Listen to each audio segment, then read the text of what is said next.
전도서 5장 1절에서 7절까지의 말씀을 우리가 한 목소리로 같이 읽도록 하겠습니다. 같이 읽습니다. 너는 하나님의 집에 들어갈 때에 내 발을 삼갈지어다. 가까이 하여 말씀을 듣는 것이 우매한 자들이 재물 드리는 것보다 나으니 그들은 악을 행하면서도 깨달지 못함이니라. 너는 하나님 앞에서 함부로 입을 열지 말며 급한 마음으로 말을 내지 말라.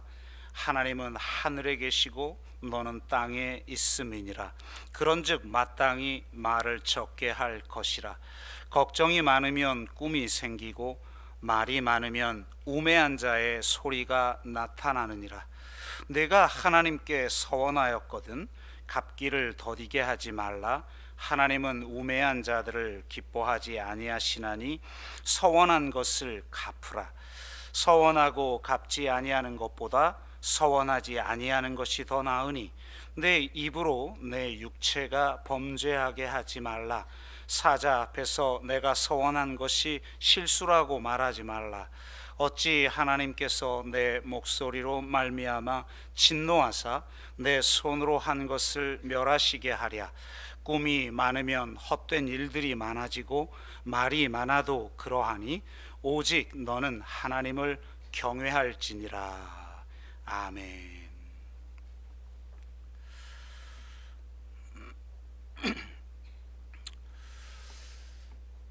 대화에서 가장 중요한 것이 공감적 경청이다라고 하죠. 누구나 다 알지만 실제로 실천하기는 쉽지 않습니다. 경청에는 5단계가 있다고 합니다. 첫째는 무시하기.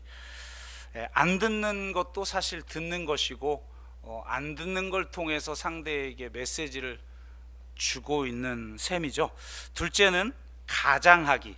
그러니까 듣는 척하기입니다. 셋째는 선택적 경청인데요. 그러니까 듣고 싶은 것만 듣는 것입니다. 사실 여기까지는 경청이라고 하기 어렵죠. 넷째는 주의 깊은 경청인데요. 잘 들으려고 주의를 기울이며 듣는 것입니다. 이것을 경청이라 부를만 하지만 진정한 경청이라고 부르기는 어렵죠. 이것 또한 앞의 것들과 마찬가지로 내 안에서 혹은 내 입장에서 상대의 소리를 듣는 것이기 때문입니다. 진정한 경청은 공감적 경청인데요. 공감적 경청은 내 안이 아니라 상대의 마음 안에서 상대가 말하고자 하는 바를 듣는 것입니다. 그런데 성경은 한 단계 더 나아갑니다. 진정한 들음은 상대의 뜻을 공감하고 분별할 뿐만 아니라 그것을 함께 실현하는 것이다. 그러니까 진정한 들음은 바로 순종이다. 이렇게 말할 수가 있을 것 같아요. 이것은 단지 대화에 관한 것만이 아니라 신앙이나 예배 또한 마찬가지라고 할 수가 있을 것 같습니다. 오늘 말씀을 통해서 신앙과 예배의 본질이 들음에 있다는 것을 우리가 다시 한번 확인하고 종교적 차원뿐만 아니라 관계적 차원에서도 이를 적용해 보기를 원합니다. 신앙이든 관계든 본질은 같은 법이기 때문에 그렇습니다. 오늘 전도서 말씀을 통해서 우리가 수직적 관계에서든 수평적 관계에서든 잘 듣는 그런 삶을 살아가기를 주의 이름으로 축복합니다. 전도자는 먼저 하나님의 말씀을 듣는 것에 대해서 말합니다. 1절, 너는 하나님의 집에 들어갈 때에 내 발을 삼갈지어다. 가까이 하여 말씀을 듣는 것이 우매한 자들이 재물 드리는 것보다 나으니 그들은 악을 행하면서도 깨달지 못함이니라. 전도자는 5장을 시작하면서 지금 예배의 본질에 대해서 이야기를 하고 있습니다. 예배의 본질은 잘 듣는 것이라는 말입니다. 제물을 드리는 것보다 중요한 것이 말씀을 듣는 것입니다.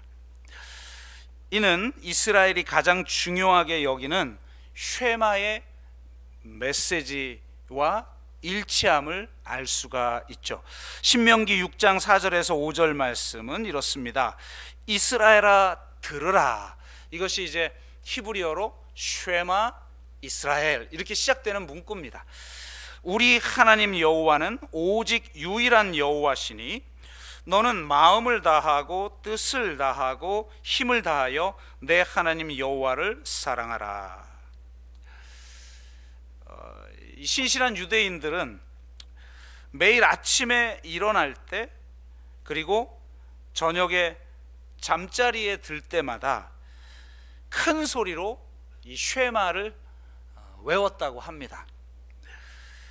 유대인들은 여건이 허락하는 한 마지막 숨을 거둘 때도 이 쉐마를 낭송했다고 하죠. 유대인 순교자들은 마지막 숨을 거둘 때 쉐마를 외쳤다고 합니다. 로마 법정에서 공개적으로 고문을 받던 순교자 랍비 아카비는 고통으로 절규하는 대신 쉐마를 암송했다고 합니다.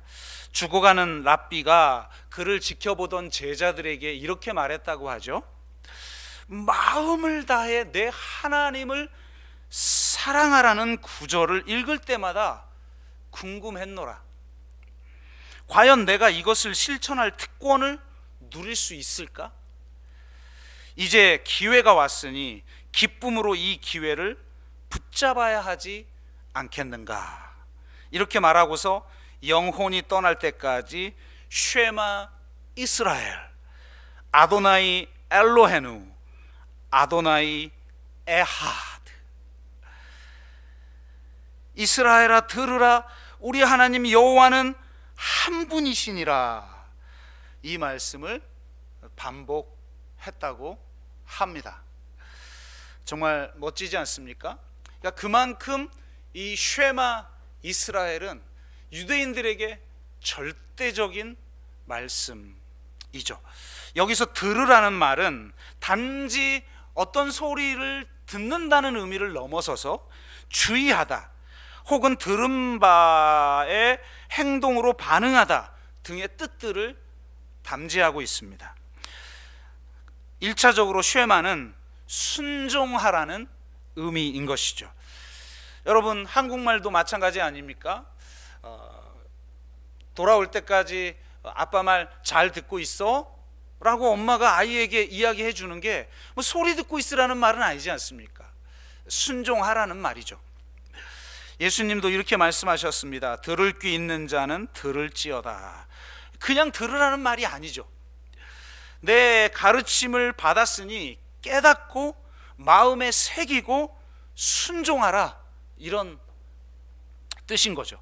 사무엘서에 보면 이에 대해 아주 중요한 말씀을 하십니다. 사울 왕이 아말렉과의 전쟁에서 아말렉을 진멸하라는 하나님의 명령을 어기고 양과 소와 좋은 것들을 취합니다. 그러자 하나님이 사무엘을 사울 왕에게 보내죠. 사무엘이 나타나자 사울 왕이 변명을 합니다. 이렇게 양과 소와 좋은 것들을 진멸하지 않은 이유는 하나님 앞에 제사를 드리기 위한 것입니다. 저 쓸모없고 보잘것없는 것들은 다 진멸해 버렸고 이 값진 것들은 다 하나님 앞에 제사를 드리기 위해서 취한 것입니다. 이렇게 변명을 합니다. 그러자 사무엘이 그 유명한 말씀을 대언하죠. 여호와께서 번제와 다른 제사를 그의 목소리를 청종하는 것을 좋아하심 같이 좋아하시겠느냐? 순종이 제사보다 낫고 듣는 것이 수양의 기름보다 나으니 이는 거역하는 것은 점치는 죄와 같고 완고한 것은 사신 우상에게 절하는 죄와 같다.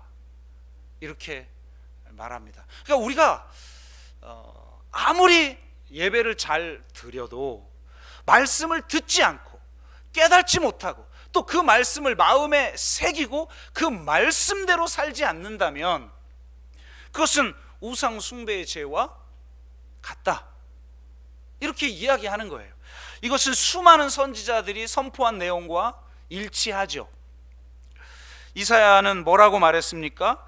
여호와께서 말씀하시되 너희의 무수한 재물이 내게 무엇이 유익하뇨? 나는 수량의 번제와 살진 짐승의 기름에 배불렀고 나는 숫송아지나 어린 양이나 수렴소의 피를 기뻐하지 아니하노라. 너희가 내 앞에 보이러 오니 이것을 누가 너희에게 요구하였느냐? 내 마당만 밟을 뿐이니라.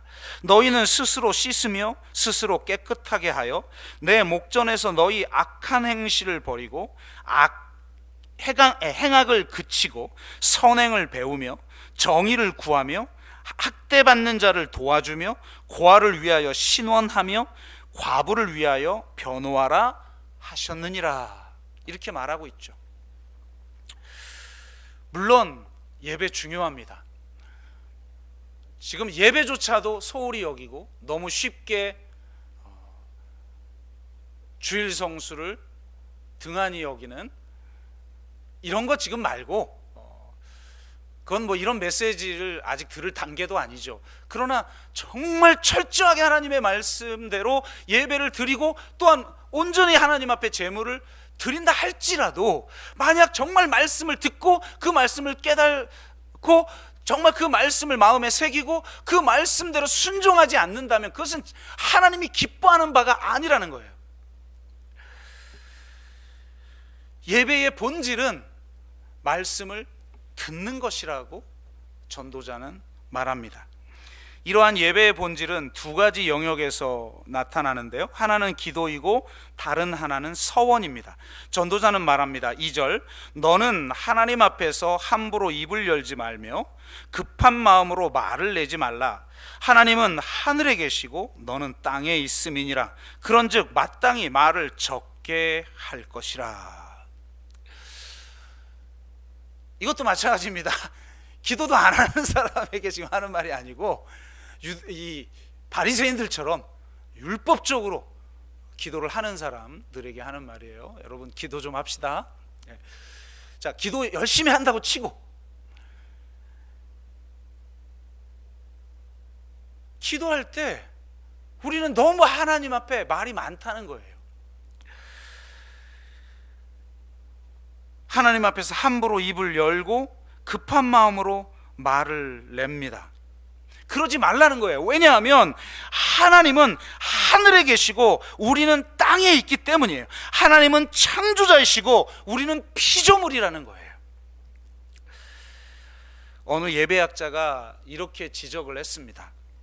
카톨릭 예배의 약점이 말씀을 등한시하는 데 있다면 개신교 예배의 약점은 초월하신 하나님을 경외하는 마음의 결핍이다. 굉장히 중요한 이야기를 한 것 같습니다. 그렇습니다. 우리가 예배하는 하나님이 실상은 너무 작은 게 문제입니다. 물론 하나님은 우리 마음 안에 거하실 정도로 친밀하고 어쩌면 이 세상에 가장 작은 것보다 작으시죠. 그렇지만 전도자는 분명하게 말합니다. 하나님은 하늘에 있고 너희는 땅에 있다.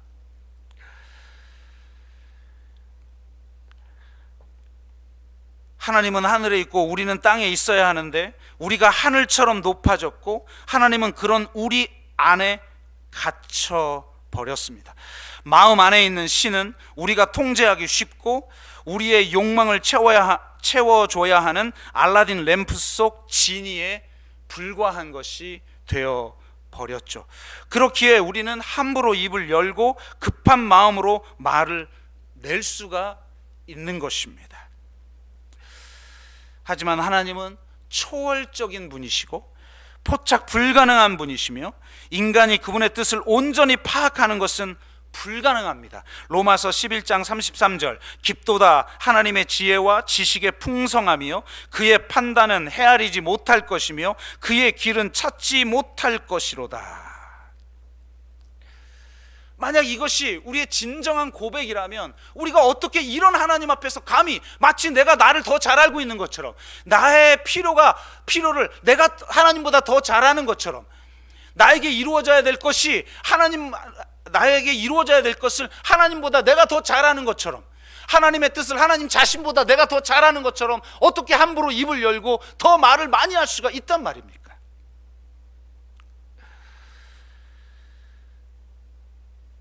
우리가 조급하게 말을 내고 하나님께 닥달하는 이유는 솜사탕 같은 사랑으로 그분을 사랑할 뿐 초월적인 그분을 경외하지는 않기 때문에 그렇습니다. 그래서 7절의 결론에 이렇게 얘기합니다. 오직 너는 하나님을 경외할지니라. 너희는 하나님을 사랑하라 이렇게 말하지 않았어요. 하나님을 경외하라는 거예요. 성경에서 말하는 사랑은 사실은 경외입니다. 경외하라는 말씀이야말로 쉐마의 핵심 메시지죠. 이스라엘아 들으라, 우리 하나님 여호와는 오직 유일한 여호와시니라. 마지막 유일한 여호와시니라. 아도나이 에하드. 이 에하드는 하나, 유일신을 얘기할 때 그 원, 그 하나라는 의미라기보다는 홀로, alone 이라는 그런 뜻으로 읽어야 합니다. 스가랴서 14장 9절 말씀처럼 여호와는 홀로 한 분이신 것이죠. 우리에게 하나님은 오직 한 분이시며 우리의 전부이십니다. 이는 하나님이 하나라는 유일신 사상에 대한 고백이 아니라 한 분 하나님에 대한 절대적인 충성의 촉구인 것입니다. 오직 그분만이 나의 하나님입니다. 오직 그분만이 나의 전부입니다. 하나님만이 우리가 사랑하고 경배해야 할 오직 한 분이라는 고백입니다. 매일 쉐마를 암송한다는 것은 그저 성경 구절을 암송하는 정도에 머무는 것이 아니라 하나님과 맺은 언약을 상기하려는 충성 맹세인 것입니다. 쉐마를 외울 때마다 우리는 오직 한 분께 헌신하겠다고 다짐하는 것입니다. 하나님은 말씀하시죠. 너는 마음을 다하고 뜻을 다하고 힘을 다하여 내 하나님 여호와를 사랑하라. 여기서 말하는 사랑은 현대인들이 말하는 그런 느낌적 사랑이 아니에요. 그런 느낌적 사랑은 잠시 있다가 사라져버리는 것들이죠. 사랑은 오직 한 대상에 대한 언약적 충성입니다. 어떤 느낌이 없어도 그 대상만을 예배하고 그 대상에게만 충성을 다하는 겁니다. 에하드는 느낌이 아니라 약속입니다. 맹세요, 계명입니다. 절대적인 순종이고 충성입니다. 나의 감정과 상태와 상관없이 사랑의 모험을 지속적으로 감행하는 것입니다. 그분께 신의를 다하고 충성을 다하는 것이죠. 이게 사랑인 겁니다. 그렇기에 전도자는 자연스럽게 서원의 문제를 이야기하는 거예요. 이게 좀 이해가 안 돼요. 왜 뜬금없이 서원을 이야기할까? 그런데 서원을 이야기할 수밖에 없는 거예요. 자연스럽게. 전에 마태복음 강해와 히브리서 말씀을 통해서 신앙의 본질에는 맹세가 있다, 이런 말씀을 드렸어요. 예수님이 도무지 맹세하지 말라고 하신 말씀은 맹세 자체를 말하는 게 아니에요. 예할 때 예하고 아니오 할 때 아니오라고 하는 그것 자체가 맹세의 형식이에요. 예수님이 거부한 것은 진정한 그 맹세, 참다운 그 맹세, 그 목숨을 건 맹세에 자신의 거짓을 감추기 위해서 덧붙이는 맹세들, 그 위선전 맹세들을 멈추라는 거예요. 그냥 오직 예할 때 예하고 아니오 할 때 아니오 하라, 그러한 맹세만이 참된 맹세라는 거예요. 현대인의 신앙의 가장 큰 약점은 현대인의 사랑처럼 더 이상 목숨을 건 맹세가 불가능한 신앙이 되어버렸다는 점입니다. 이단이나 근본주의자들을 보세요. 이번에도 큰일 터뜨렸더구만요. 조계사 앞에서 피켓 들고 도대체 답이 없어요, 이 근본주의자들은. 근데 가만히 보세요. 여러분, 이단이나 근본주의자들은 신앙에 참다운 내용이 없어요. 성경에 기반한, 성경 전체에서 하나님이 우리에게 보여주고 있는 그 하나님의 그 뜻, 그런 내용은 없지만 최소한 그들에게는 진정한 신앙의 태도는 있어요. 그런데 그들을 비판하는 우리들은 신앙의 내용들은 있죠, 지식들은 있어요. 그런데 과연 그들이 가진 신앙의 태도를 가지고 있나요? 그런 신앙의 태도들을 우리는 어느덧 잃어버리고 있지 않나요? 그저 상식적이고 매너가 있는 정도의 차원의 어떤 신앙, 소시민적 그런 윤리 차원 안에서 소시민적 행복에 만족하며 그저 자기 삶을 누리는, 그것을 보장해주는 신을 섬기며 살아가고 있는 것 아닌가요? 여러분, 맹세가 여러분의 삶을 지금 지배하고 있습니까? 그러니까 전도자는 지금 서원에 대해, 예배에 대해서 이야기하고 기도에 대해서 이야기하고 있다가 자연스럽게 서원에 대해서 이야기하는 거예요. 진짜 너희가 오직 하나님 한 분만을 경외하는 자라면 서원을 지켜라. 내가 하나님께 서원하였거든 갚기를 더디하게 하지 말라. 하나님은 우매한 자들을 기뻐하지 아니하시나니 서원한 것을 갚으라. 서원하고 갚지 아니하는 것보다 서원하지 아니하는 것이 차라리 더 나으니 내 입으로 내 육체가 범죄하게 하지 말라. 천사 앞에서 내가 서원한 것이 실수라고 말하지 말라. 어찌 하나님께서 내 목소리로 말미암아 진노하사 내 손으로 한 것을 멸하시게 하랴. 여러분, 서원이 여러분의 삶을 지배하고 있습니까? 목숨을 건 맹세가 여러분의 삶을 지배하고 있습니까? 오직 하나님 한 분을 유일한 하나님으로 진정으로 경외하고 계십니까? 정말 그렇기를 주의 이름으로 축복합니다. 그런데 전도자가 단지 기도와 서원에 대한 메시지만 우리에게 제시하고 있는 건 아닙니다. 그것을 일반적이고 관계적인 차원에서도 적용하고 있음을 알 수가 있어요. 이게 지혜서의 특징이죠. 삶의 본질에 대해서 이야기하면서 그것을 어떻게 우리 삶의 일상에서 그 지혜롭게 적용할 것인가를 항상 이야기합니다. 3절, 걱정이 많으면 꿈이 생기고 말이 많으면 우매한 자의 소리가 나타나느니라. 7절, 꿈이 많으면 헛된 일들이 많아지고 말이 많아도 그러하니 오직 너는 하나님을 경외할지니라. 여러분, 왜 우리가 걱정이 많습니까? 왜 염려가 많습니까? 왜 미래를 불안해합니까? 다른 이유가 아니죠. 우리가 정말 하나님을 경외하지 않기 때문이에요. 정말 하나님을 신뢰하지 않기 때문이에요. 그분을 신뢰할 수 없으니 걱정이 많고, 걱정이 많으면 잘 때도 꿈이 많아지고, 꿈이 많으면 헛된 일들이 많아진다고 전도자는 말합니다.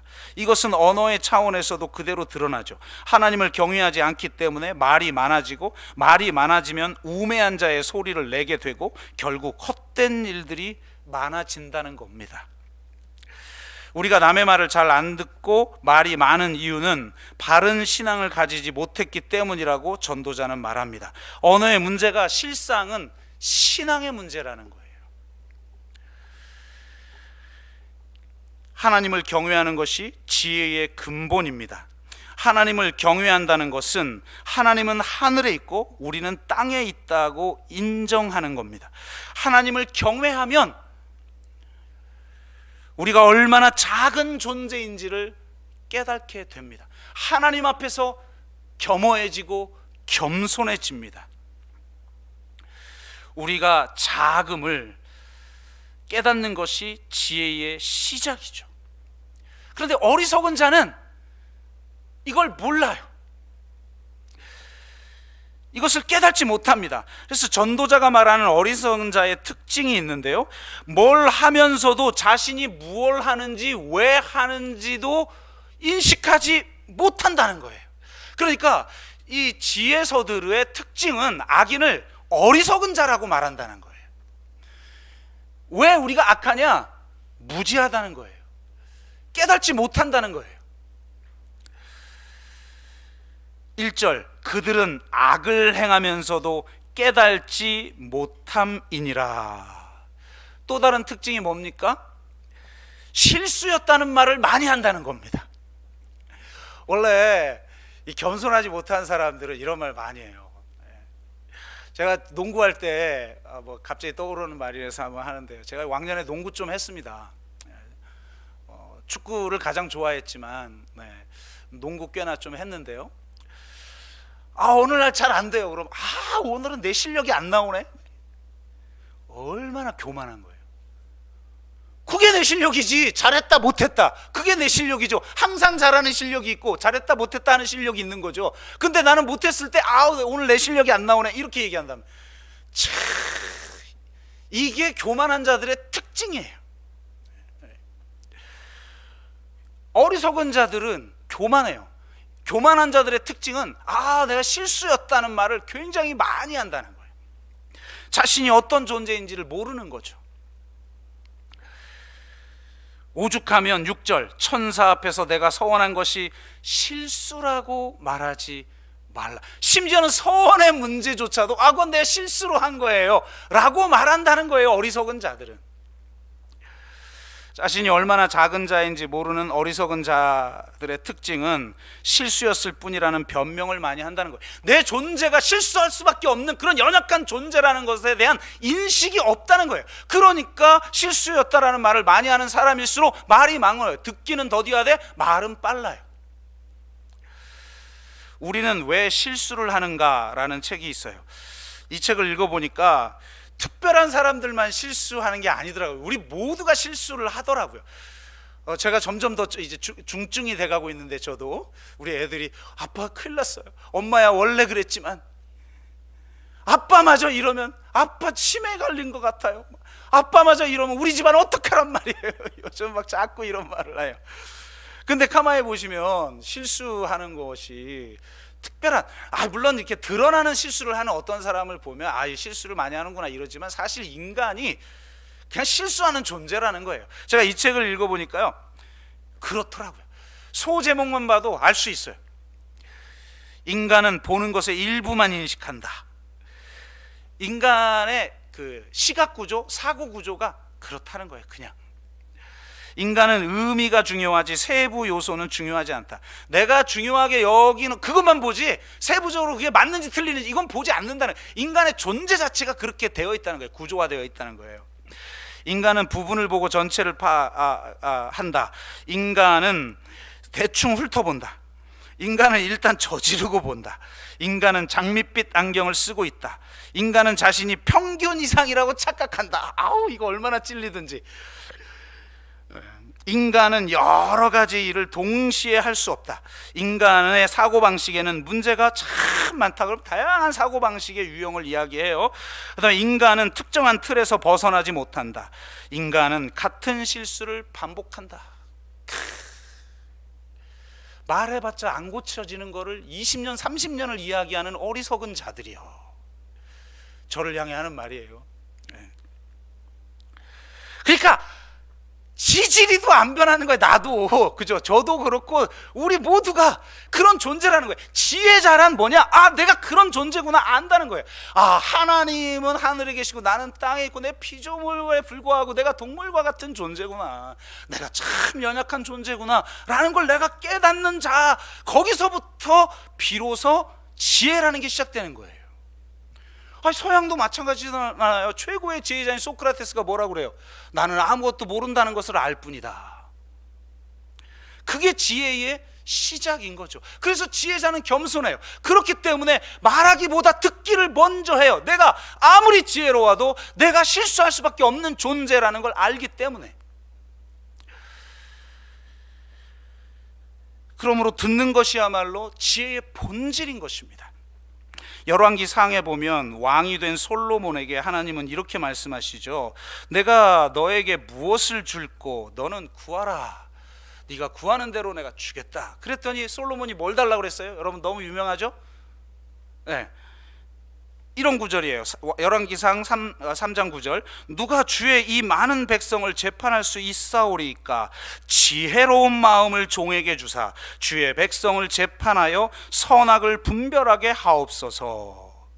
지금 제가 읽어드린 것은 개역 한글 버전 성경이에요.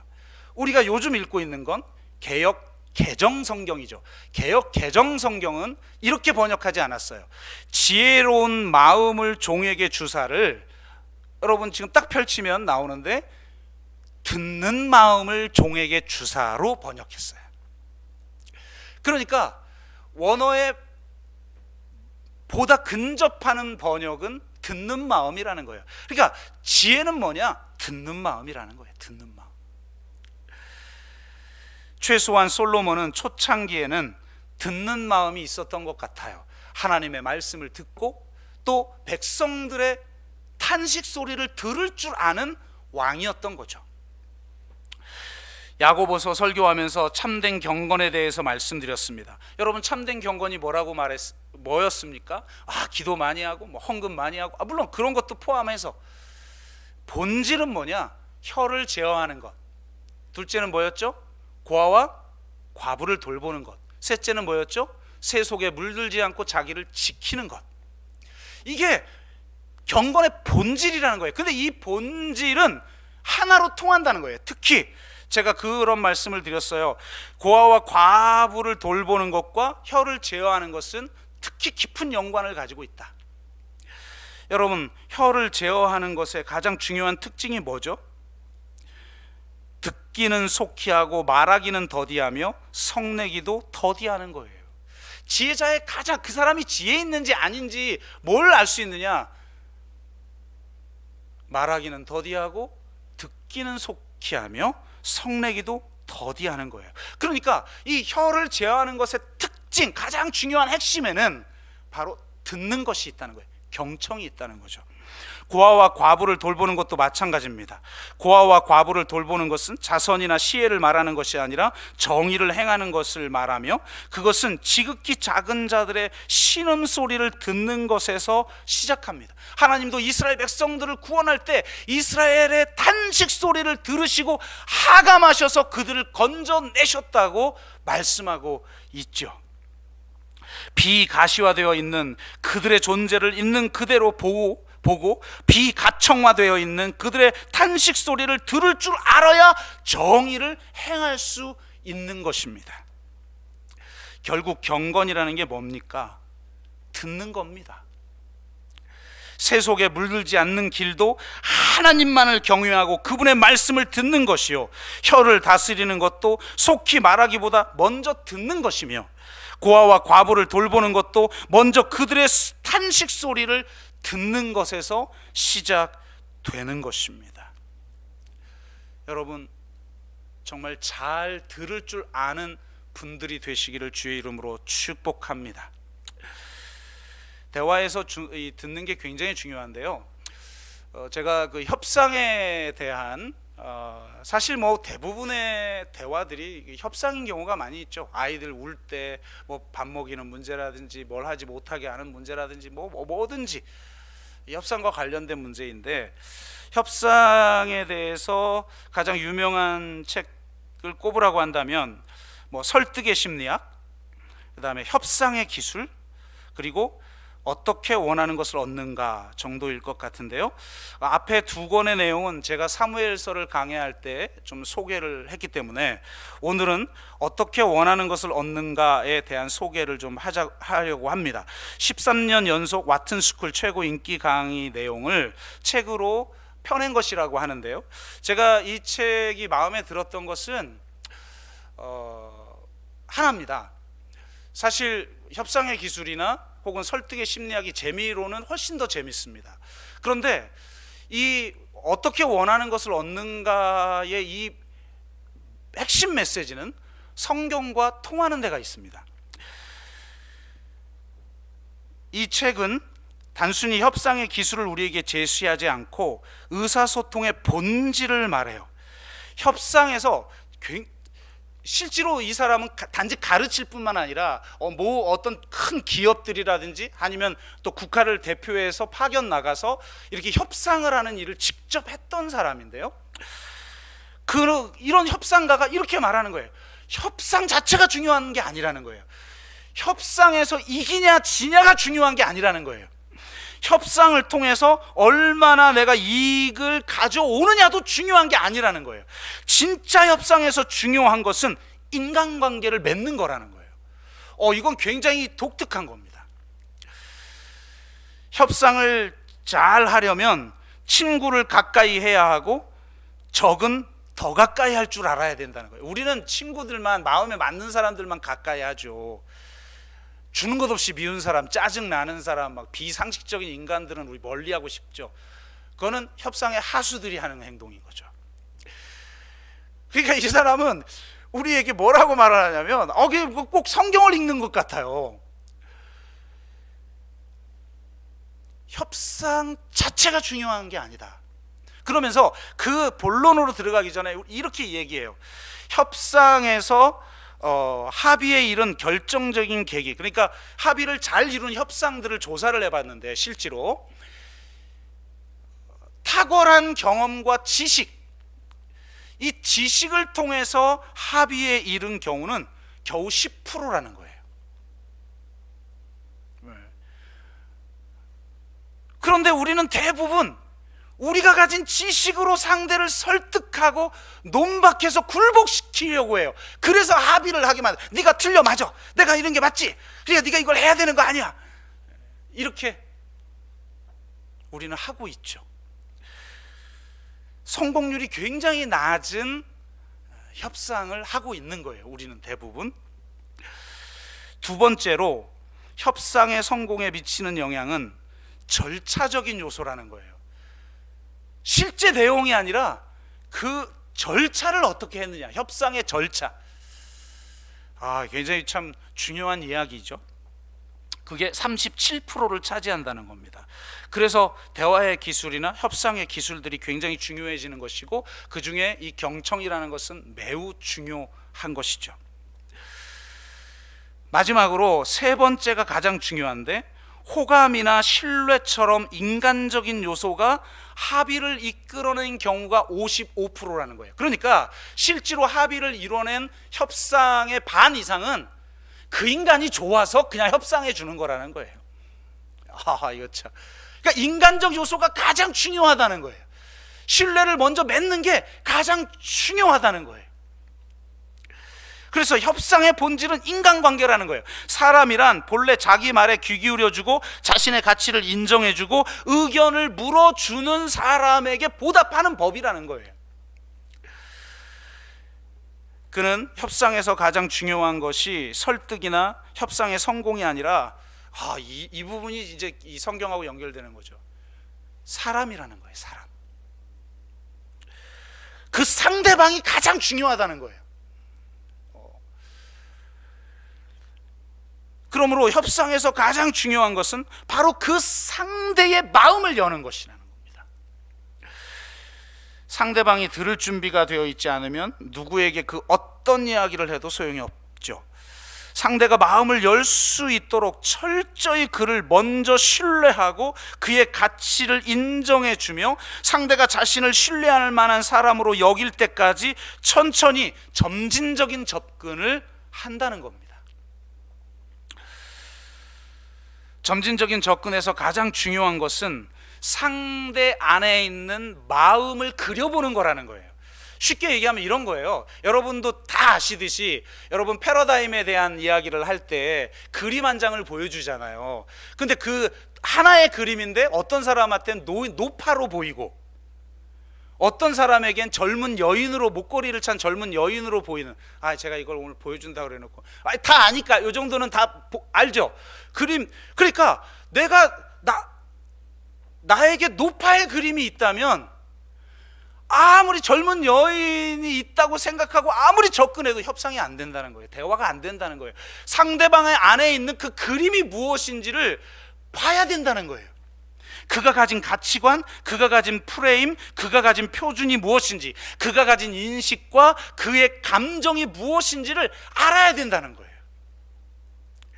그리고 그것을 가지고 그가 하는 말이 무엇인지를 이해하는 것이 가장 중요하다는 거예요. 상대의 마음속 그림을 보고 그것을 진정으로 이해하게 되면 상대의 입장에서 협상을 할 수가 있고, 그렇게 하면 상대에게 해를 끼치거나 상처를 주지 않으면서, 이게 이제 가장 중요한데, 진정한 협상은 뭐냐?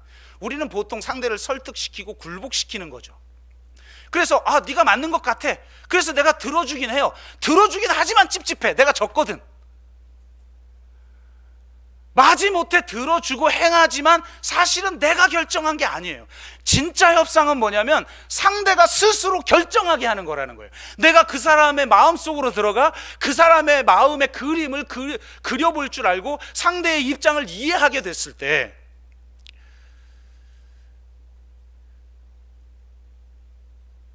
상대가 정말 원하는 것으로 이끌 수 있게 되는 거예요. 협상은 상대가 진짜 원하는 그것을 통해 이루는 것이라는 겁니다. 상대가 진짜 내 마음에 원하는 그것을 스스로 하기로 결정하도록 하는 게 진짜 협상이라는 거예요. 와, 이거 진짜 멋진 말 아닙니까? 대화도 마찬가지죠. 삶의 관계도 마찬가지입니다. 신앙도 마찬가지죠. 하나님이 그렇게 하셨잖아요. 욱박 지르면 너 안 믿으면 죽여? 불신지어 예수 잘다 이랬습니까?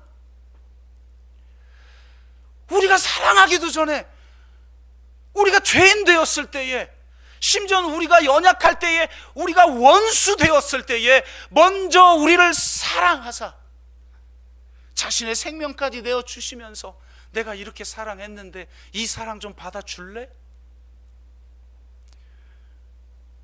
와서 나와 대화하자.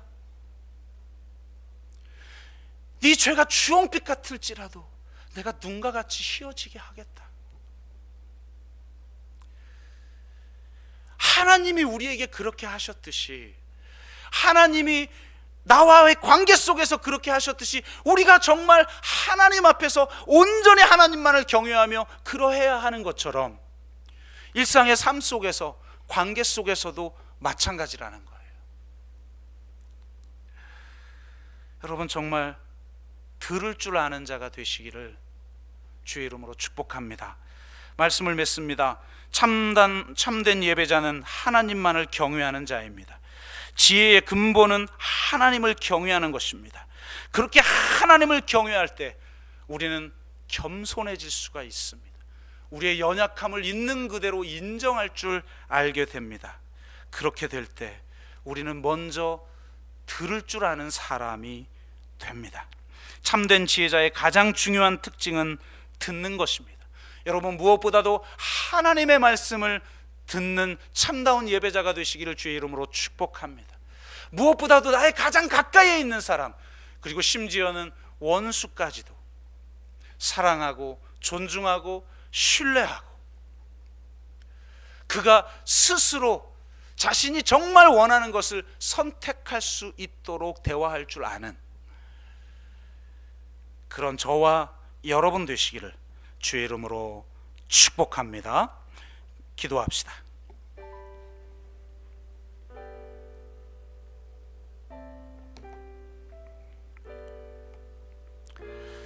여러분, 정말 하나님 한 분만을 경외하십니까? 그분이 나의 전부이기에 내 목숨도 아깝지 않은 그런 사랑으로 그분을 경외하십니까?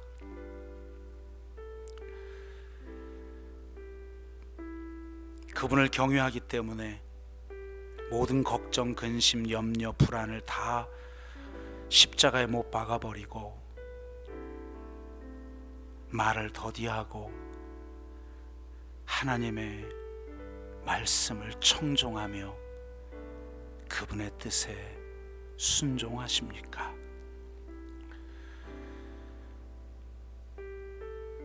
또한 상대를 굴복시키고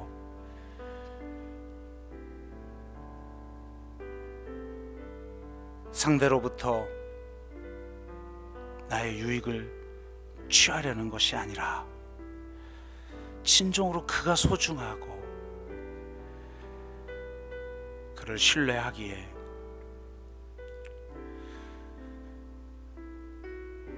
말하기보다 듣는 것을 먼저 하며 상대의 마음 안에 있는 그림을 이해하고 상대가 정말 소중히 여기고 정말 원하는 것을 선택할 수 있도록 그렇게 대화할 수 있기를 원합니다.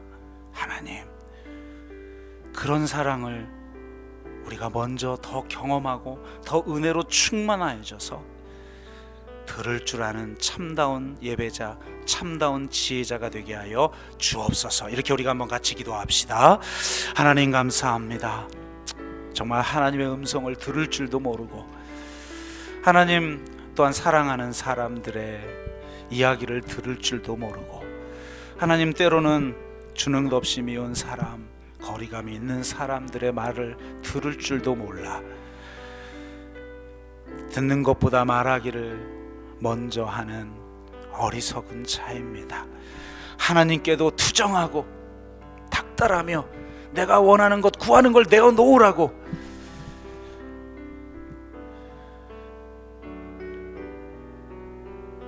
그렇게 하나님을 겁박하는 우리의 모습을 봅니다. 하나님은 절대자이시고 하나님은 선 그 자체이시고 하나님은 사랑 그 자체이시기에 내가 어떤 형편에서든 전적으로 하나님만을 신뢰하며 듣고 깨닫고 마음에 새겨 주님의 뜻을 이루는 삶을 살게 하시고 상대가 누구이든 그 사람을 가장 중요하게 여기며 먼저 들을 줄 아는 그런 삶이 될 수 있도록 인도하여 주시옵소서. 함부로 판단하고 함부로 정죄하는 어리석은 자가 되지 않게 하여 주시며 자신의 연약함을 들여다보며 항상 듣기를 먼저 할 수 있는 참다운 지혜자가 되게 하여 주시옵소서. 주께서 그러한 은혜와 성령의 능력을 우리에게 주실 줄 믿사옵고 감사드리며 예수 그리스도의 이름으로 기도드리옵나이다. 아멘.